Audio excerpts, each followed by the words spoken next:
നിങ്ങളുടെ മനപ്പൊരുത്തം അല്ലെങ്കിൽ പരസ്പരം എത്രത്തോളം അറിയാം, ഇതൊക്കെയാണ് ഇന്നിപ്പോ നോക്കാൻ പോണേ. ഒരുമിച്ച് ജീവിക്കാൻ തുടങ്ങിയിട്ട് അതൊക്കെ നമുക്ക് നോക്കട്ടെ.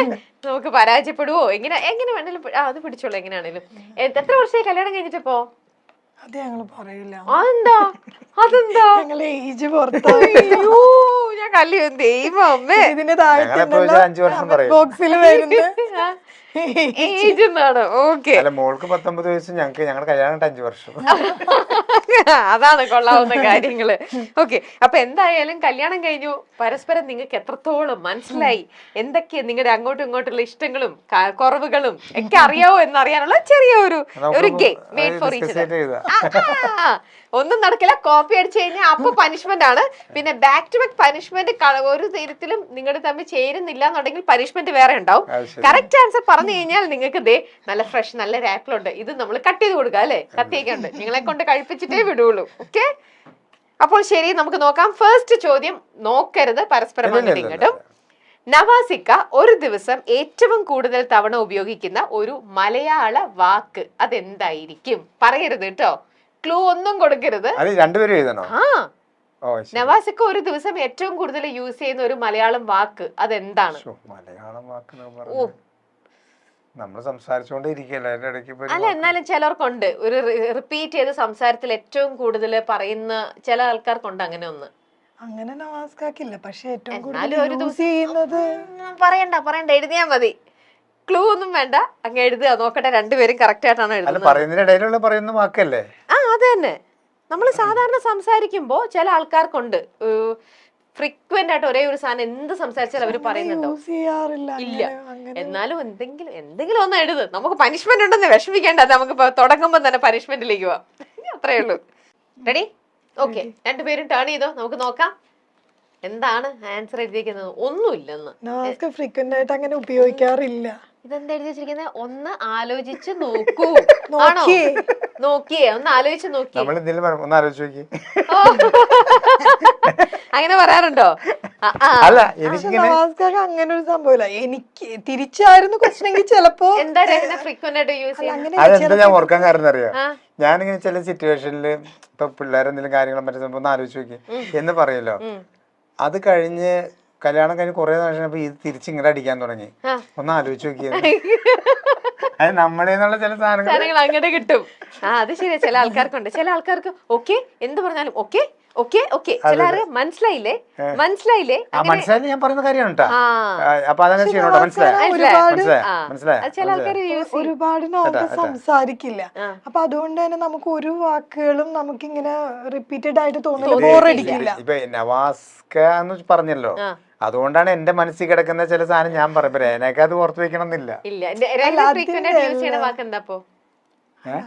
അങ്ങനെയൊന്നും ഇല്ല.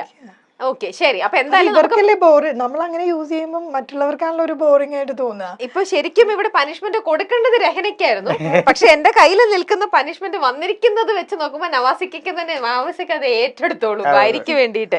വേറൊന്നുമല്ല, നമ്മുടെ ഈ ഷോയുടെ പേരെന്ന് പറയുന്നത് സുന്ദരി നീയും സുന്ദരം ഞാനുമാണ്. ഓക്കെ, അപ്പൊ നവാസിക്ക രഹനനെ നോക്കിയിട്ട് അതങ്ങ് പറയണം. സുന്ദരി നീയും സുന്ദരൻ ഞാനും. പാട്ട് പാടിയിട്ട് ആ പാട്ടങ്ങ് പാടിയാ പോരെ? പാട്ടങ്ങ് പാടിയാ മതി. രഹനെ നോക്കണം കേട്ടോ. സുന്ദരി നീയും സുന്ദരൻ ഞാനും ചേർന്നിരുന്നാൾ പെരുന്നാള്. ഇത് പാടാറുണ്ട് വീട്ടിലിടയ്ക്കെങ്കിലും അല്ലേ? ഇൻസ്റ്റന്റ് ആയിട്ട് പെട്ടെന്ന് നമ്മുടെ പണി ജോലി അതല്ലേ. അപ്പൊ എല്ലാം കറക്റ്റ് ആയിട്ട് വന്നു. ഓക്കെ, അപ്പോൾ അടുത്ത പ്രാവശ്യം ഇനി നോക്കട്ടെ, പനിഷ്മെന്റ് കറക്റ്റ് ആയിട്ട് വന്നു കഴിഞ്ഞാൽ രഹനയ്ക്കായിരിക്കും കേട്ടോ അടുത്തത്. ഓക്കെ, നെക്സ്റ്റ് ചോദ്യം. രഹനയുടെ ജീവിതത്തിലെ ഏറ്റവും വലിയ ഭാഗ്യമെന്ന് സ്വയം ചിന്തിക്കുന്ന ഒരു കാര്യം. രഹനയുടെ ജീവിതത്തിലെ ഏറ്റവും വലുതെന്ന് സ്വയം ചിന്തിക്കുന്ന ഒരു കാര്യം. രണ്ടുപേരും എഴുതണം. അതെന്താണെന്ന് രഹന ഇടയ്ക്കിടയ്ക്കിനും പറഞ്ഞിട്ടുണ്ടാവും, അല്ലെങ്കിൽ അതെന്താണെന്നാണ് നവാസിക്ക് തോന്നുന്നത്. രഹനയുടെ ജീവിതത്തിലെ ഏറ്റവും വലിയ ഭാഗ്യം എന്ന് രഹന ചിന്തിക്കുന്ന ഒരു കാര്യം ഉണ്ടാവും. എന്റെ ഭാഗ്യാണ് എന്റെ ജീവിതത്തിൽ ഇങ്ങനെ സംഭവിച്ചതെന്നൊക്കെ നമ്മളിടയ്ക്ക് പറയില്ലേ, അതെന്തെന്നാണ്? നവാസിക്കിന്റെ കല്യാണം കഴിച്ചതാണോ? എന്താണ്? അതങ്ങ് എഴുതിക്കോളുക. രഹന എഴുതി കഴിഞ്ഞു രഹനയുടെ ഭാഗ്യം എന്താണെന്ന്.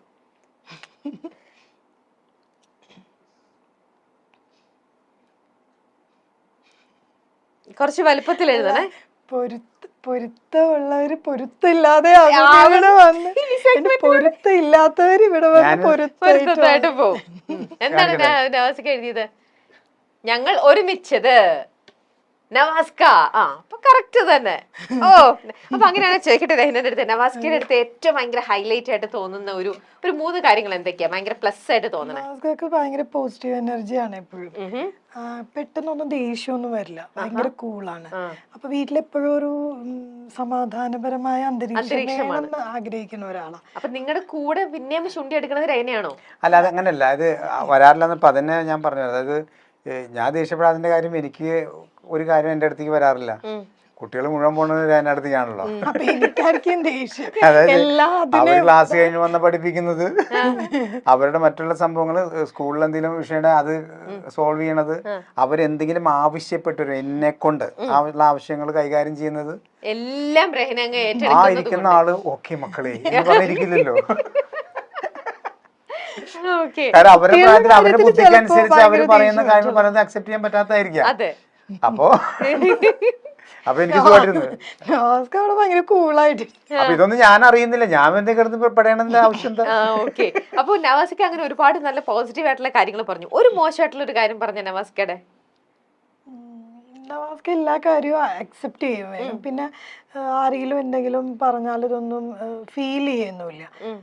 ഫീൽ ചെയ്യില്ല എന്ന് പറഞ്ഞാൽ എല്ലാത്തിനെയും പോസിറ്റീവായിട്ട് കാണും, ഒരു വിഷമത്തിലേക്ക് പോകില്ല.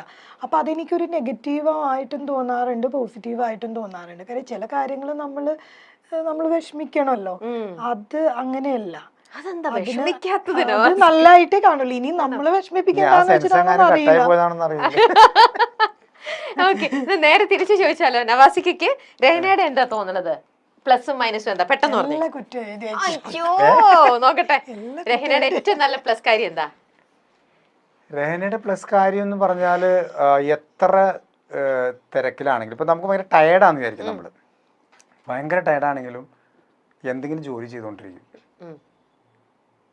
അപ്പൊ നമ്മൾ പുറത്ത് പോയി വന്നു, അതിലിപ്പോൾ ഇന്നിപ്പോൾ ചെയ്യേണ്ട എന്തെങ്കിലും മാറ്റി വെച്ച കാര്യം ഉണ്ടാവും. ക്ഷീണം എന്നുള്ള സംഭവം നമ്മൾ പകല് കണ്ട, പക്ഷെ രാത്രി എവിടെ പോയി കിടന്ന് ഉറങ്ങാന്ന് പറയാൻ പറ്റില്ല. അതായത് തലക്കടിച്ച പോലെ കിടക്കും.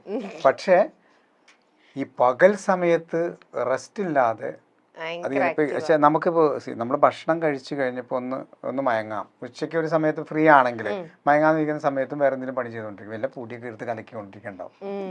മനസ്സിലാകുന്നുണ്ടോ? അപ്പം തന്നെ കുട്ടികൾ ക്ലാസ് കഴിഞ്ഞ് വന്നു കഴിഞ്ഞാൽ നേരെ പ്രയറും സംഭവമൊക്കെ കഴിഞ്ഞാൽ അവരുടെ കൂടെ ഇരുന്ന് മറ്റു കാര്യങ്ങൾ ചെയ്യും. ഈ സമയത്തൊക്കെ എന്ന് പറഞ്ഞാൽ ഒരു 15 മിനിറ്റിലും കണ്ണടച്ചില്ലെങ്കിൽ നമുക്കറിയാം രാവിലെ മറ്റുള്ള ജോലിയൊക്കെ കഴിഞ്ഞിട്ടാണല്ലോ ഈ സംഭവം നിൽക്കുന്നത്. അതാണ് പോസിറ്റീവ് ആയിട്ടുള്ള. നെഗറ്റീവ് ആയിട്ടുള്ള കാര്യം എന്ന് പറഞ്ഞാൽ നമ്മൾ കിടന്നുറങ്ങുമല്ലോ, നമ്മൾ തോണ്ടിക്കൊണ്ടിരിക്കും. അതായത് ഞാനിങ്ങനെ അപ്പൊ എനിക്ക് ഉറക്കമത്ത് കാരണം സംസാരിക്കാൻ പറ്റില്ല, ദേഷ്യത്തിൽ അങ്ങനെ ഒന്ന് നോക്കുള്ളൂ. അതായത് മറ്റേ സംഭവം ഇല്ല, അത് ഇതിനകത്ത് ഇത് വേറെ സാധനങ്ങൾ, അതായത് അതാണ്. എനിക്ക് ഉറക്കം ഭയങ്കര പ്രശ്നമാണ്. എന്തായാലും റെസ്റ്റ് എടുക്കില്ല, നിങ്ങളും ഉറങ്ങണ്ട. അല്ല, ഞാൻ കല്യാണത്തിന് മുമ്പും സിസ്റ്ററും എൻ്റെ ഉമ്മയും ഉറങ്ങും, ഉച്ച കഴിഞ്ഞാൽ കിടന്ന് അവർ രണ്ടുപേരും ഉറങ്ങും. പക്ഷെ എനിക്ക് ഉറങ്ങാൻ പറ്റില്ല. അപ്പൊ ഞാൻ ഇവരെ രണ്ടുപേരും ഇങ്ങനെ തോന്നിക്കൊണ്ട്, അപ്പൊ ഇവർക്ക് രണ്ടുപേർക്കും എന്നെ ഇഷ്ടമല്ല. ഉച്ച കഴിഞ്ഞ എന്നെ കല്യാണം കഴിഞ്ഞപ്പോ അവരങ്ങോട്ട് പോയി, പിന്നെ അടുത്തതുകൊണ്ടല്ലേ ഉച്ചക്ക് ഊണൊക്കെ കഴിഞ്ഞിട്ട് പോയി കിടക്കും. അപ്പൊ എനിക്ക് ഇതിങ്ങനെ കാണുമ്പോ ഭയങ്കര ടെൻഷൻ. ആരും കിടന്നുറങ്ങണം എനിക്ക് ഇഷ്ടമല്ല. അപ്പൊ ഞാനിങ്ങനെ പിള്ളേർ അങ്ങനെ ഓർത്ത് തന്നെ ചെയ്യണല്ല, വേറെ ഭാഗമായി അത് എങ്ങനെയെങ്കിലും അപ്പൊ ചോദിക്കാനുള്ള എമർജൻസി കുറെ കാര്യങ്ങളുണ്ടാവും അല്ലേ? ഇല്ല, ഒരു കാര്യം ഉണ്ടായിട്ടല്ല, മതി ഉറങ്ങണ്ടെന്നുള്ള ഇതാ. എഴുന്നേറ്റിരി, നമുക്ക് എന്തായാലും മരിക്കുമ്പോ കിടന്ന് ഉറങ്ങാലോ ധാരാളം.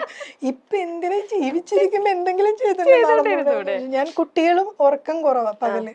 പിള്ളേര് 3 പേരും രാത്രി അത് നന്നായിട്ട് പിടിച്ച് കിടത്തി ഉറങ്ങിയാലേ 3 പേരും ഒരു 11:30-12 മണി വരെയൊക്കെ ചിലപ്പോ ഡാൻസ് ഒക്കെ ചെയ്യണ്ടാവുന്നു, അങ്ങനെയൊക്കെയാണ്. പക്ഷെ പകല് അവരെ കിട്ടില്ല, ഉറങ്ങാൻ എന്റെ പോലെ തന്നെയാണ് വന്നിരിക്കുന്നത്.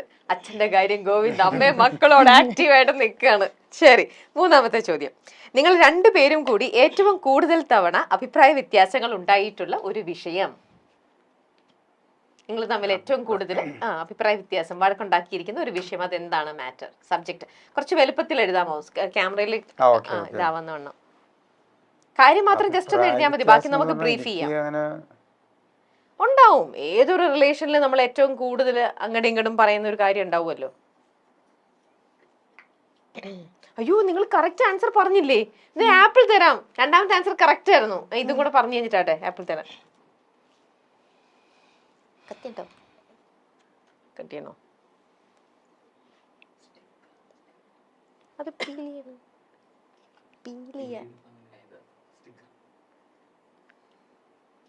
എഴുതി കഴിഞ്ഞോ? ഓക്കെ, ടേൺ ചെയ്തോ, നോക്കട്ടെ. അഭിപ്രായ വ്യത്യാസം ഉണ്ടാവുന്നത് കുട്ടികളുടെ സ്റ്റഡീസിന്റെ കാര്യത്തിൽ. ഒരേ കാര്യം ഗ്രാമർ തെറ്റിച്ചു പറയും. എന്താണ് ഒരേ കാര്യം ഗ്രാമർ തെറ്റിച്ചു പറയുന്നത്? അതായത് ഞാനിപ്പോ ഒരു കാര്യം പറയും, അതിനെനിക്ക് അവൾ ഉദ്ദേശിച്ചുണ്ടാവുക, പക്ഷെ പറയുന്ന ഒരു എക്സാമ്പിൾ ഇട്ട് പറഞ്ഞേക്ക, എങ്ങനെയാന്ന് നോക്കട്ടെ. നിങ്ങളുടെ കോൺവെർസേഷൻ പോലെ തന്നെ പറ. അല്ല, ഇപ്പൊ ഇത് തന്നെയാണ് സെയിം കാര്യം. ഞാനുണ്ടല്ലോ കുട്ടികളെ പഠിപ്പിക്കുകയാണെങ്കിൽ ഭയങ്കര പെർഫെക്ഷൻ ആയിട്ട് ചെയ്യും. അപ്പോ അതിനെ സപ്പോർട്ട് ചെയ്തായിരിക്കും നവാസ്ക സംസാരിക്കുക. പക്ഷെ നവാസ്കയുടെ രീതി കാണുമ്പോ വിചാരിക്കും എന്നെ സപ്പോർട്ട് ചെയ്യാതെ വേറെ തരത്തിലാണ് പോണേന്ന്. ആണോ? അല്ല, ഉദാഹരണം അത് പറയാൻ പറ്റില്ല. ഇപ്പൊ എന്തെങ്കിലും ഒരു വിഷയങ്ങൾ വന്ന് പറഞ്ഞു കഴിയുമ്പോ ഞാൻ ചൂടാവും. ഇപ്പൊ അങ്ങനെ പിള്ളേരുടെ അടുത്ത് പോയിട്ട് അതെന്താണ് അങ്ങനെ സംഭവിച്ചതെന്ന് പറയുമ്പോ നീ അത് ശ്രദ്ധിക്കണ്ടേ എന്ന് പറഞ്ഞിട്ട്, അത് ശ്രദ്ധിക്കേണ്ടതെന്ന് പറഞ്ഞാൽ നല്ല മൈൻഡിലാണ് നമ്മൾ പറയണത്. അപ്പൊ എന്നോടൊരു കാര്യം പറഞ്ഞിട്ട് അവർ ഉപദേശിക്കാനാണല്ലോ എന്റെ അടുത്ത് പറഞ്ഞേക്കണത്. മനസ്സിലാണ്ട? അതൊക്കെ എന്റെ മനസ്സിലുണ്ടെങ്കിലും എന്റെ ടോണിൽ ചിലപ്പോ ഇത് ഗ്രാമർ മാറിയിട്ട് എനിക്ക് വരും. അപ്പൊ ഞാൻ വിചാരിക്കും അത് ശരി, അവര് ചെയ്തു വെച്ച കാര്യത്തിന് എനിക്കാണോ കംപ്ലൈന്റ്. പക്ഷെ നവാസ്ക എന്റെ അടുത്ത് വഴക്ക് പറഞ്ഞിട്ട് പറയുന്ന കാര്യം അവരെ ഇരിക്കും, പക്ഷെ കുട്ടികളൊന്നും പറയില്ല. അപ്പൊ പിള്ളേരും പറയുന്ന കേൾക്കുമ്പോ വിചാരിക്കും എന്നെ പറഞ്ഞത്. അപ്പൊ നവാസ്ക പോയി കഴിയുമ്പോ കണ്ട സമാധാനമായാലും വല്ല കാര്യം ഉണ്ടോ എന്ന് പറയും ഇവരെന്റെ അടുത്ത്. അപ്പൊ എനിക്ക് ഭയങ്കര ദേഷ്യം ഒരു കാര്യം എന്താ വെച്ചാൽ ഇത്രയും ചെയ്തു വെച്ച് അത് കഴിഞ്ഞ് ഞാൻ നവാസ്ക അടുത്ത് എന്നിട്ടൊരു എന്ത് പരിപാടിയെ കാണിച്ചു നവാസ്ക പറയും ഞാൻ നിന്നെ സപ്പോർട്ട് ചെയ്തല്ലേ സംസാരിച്ചേ. പക്ഷെ കുട്ടികൾക്കും എനിക്ക് മനസ്സിലായിട്ടില്ല അതൊരു അടവാണോന്നും അറിയാൻ പാടില്ല. ലാംഗ്വേജ് ഇവർക്ക് ആർക്കും ഒന്നും മനസ്സിലാവുന്നില്ല. എന്തായാലും മുമ്പത്തെ ഇത് ആൻസറും അപ്പൊ കറക്റ്റ് ആയിട്ട് തന്നെ കൊടുക്കാം.